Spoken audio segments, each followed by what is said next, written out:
to, okay, number one, when I had an altercation with the president, which was also misconstrued, that I abused the president's mom. And today, let me explain to you what I meant. What did you say first, before you say I said, yes, I want to repeat it, and I want Kenyans to listen carefully. Number one, I said, kama Bagbo alitolewa na wananchi. Bagbo was a president who was a dictator. Kama Yaya Jammeh alitolewa na wananchi, a dictator, president. Kama Gaddafi alitolewa na nchi, presumed to be a dictator, president. Wewe ni nani? Wewe ni mtoto wa mbwa. Mtoto wa mbwa is a puppy. If these bulldogs were removed by the people, you are not more of a dictator than them. In fact, it was more of a praise. Because I was like, you are not a dictator like these people. Wow. So there's no way I could compare somebody's mother to presidents. It could not make sense.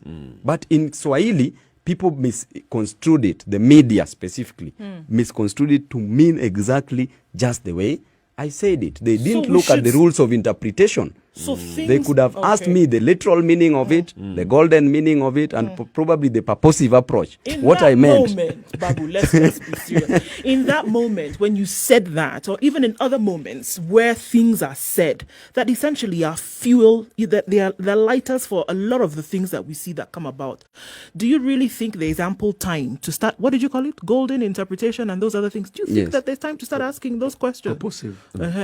Purposive meaning. So you're essentially saying that we should not take the things you say as serious. You see, I wasn't even asked what I meant, but the media blew it out of proportion. Because I told you, probably they are surviving best when there is drama. But Mheshimiwa, surely, when you say the things you say, yes, and you clearly have an understanding of what the media is and what they represent, should you then not tailor the things you say so that the misinterpretation isn't as wide as you are telling us this one was? Surely. You know, it is not for me to tell them how to interpret what I say, because having gone through a school process, that is how I reason. It is what was planted in my mind. There are certain words that if I use, that is when I stress on certain issues. But it is not what you literally should think. All right. Because somebody has the right to interpret what I'm saying the way they wish. You see, the interpretation isn't in a void, Mheshimiwa.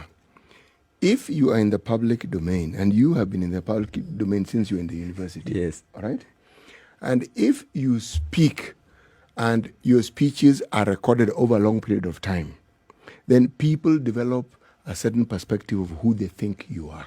Not who you are, who they think you are. Let me tell you something. There's something called contemporaneous similar fact evidence in law.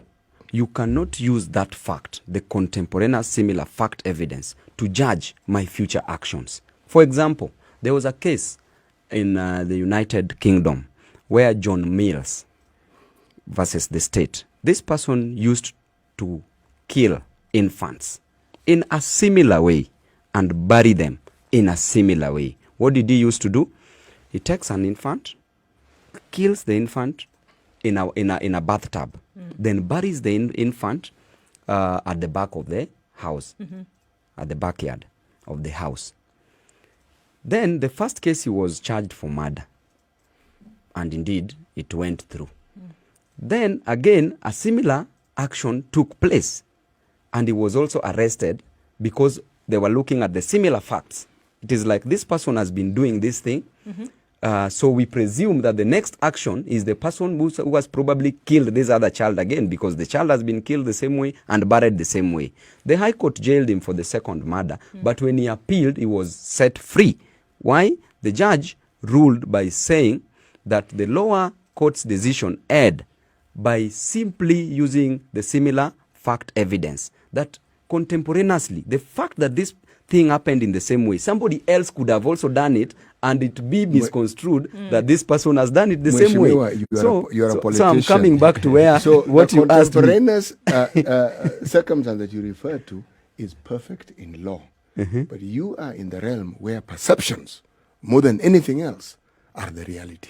But you see, the most important thing is, if I know that I'm making statements that are actually not bad as per Babu Owino school of thought, then I don't have to please the streets.